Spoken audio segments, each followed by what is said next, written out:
আজকে আমরা একটা খুব ফ্রিকোয়েন্ট কোয়েশ্চেন যেটা আমাকে সবাই জিজ্ঞাসা করে বা খুব ফ্রিকোয়েন্টলি পেশেন্টরা মেসেজ করে জিজ্ঞাসা করে সেটা হচ্ছে কি, ডাক্তারবাবু এই ওষুধটা কি খেতে পারবো আমি? এই ওষুধটা খেলে কতটা ওষুধ খাবো বা এর মাত্রাটা কি হবে? তো কিডনি ডিজিজে দেখা গেছে কি অনেক ওষুধের মাত্রার পরিবর্তন হয়।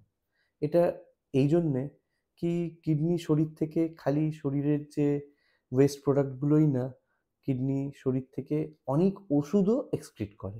তো যদি কোনো ওষুধ ঠিক মতন কিডনি এক্সক্রিট না করে তাহলে তার মাত্রা শরীরে বেড়ে যাবে।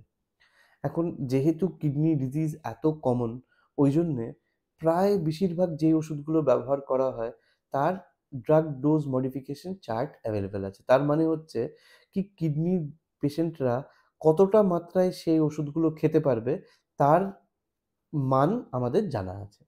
এখন এটা কিসের উপর নির্ভর করে?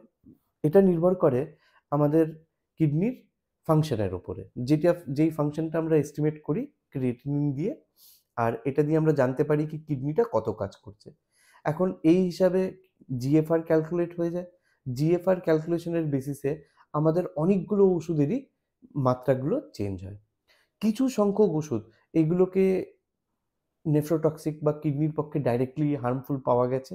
আর এগুলোকে প্রায় সব কিডনির পেশেন্টদের মধ্যে আমরা স্ট্রিক্টলি অ্যাভয়েড করতে বলি। এটা হচ্ছে যেটা non steroidal anti inflammatory drug এনসেড বা ব্যথার ওষুধ। কিছু সংখ্যক অ্যান্টিবায়োটিক যেগুলো অ্যামিনোগ্লাইকোসাইড গ্রুপের অ্যান্টিবায়োটিক, অ্যামিক্যাসিন, জেন্টামাইসিন, যেগুলো আগে খুব ফ্রিকোয়েন্টলি ইউজ হতো কিন্তু এখন অতটা ইউজ হয় না। এই দুটো ক্লাসকে আমরা একদম পুরোপুরি অ্যাভয়েড করতে বলি। এই ছাড়াও অনেক অ্যান্টিভাইরাল ওষুধ আছে যেগুলো খুব কিডনির জন্য টক্সিক।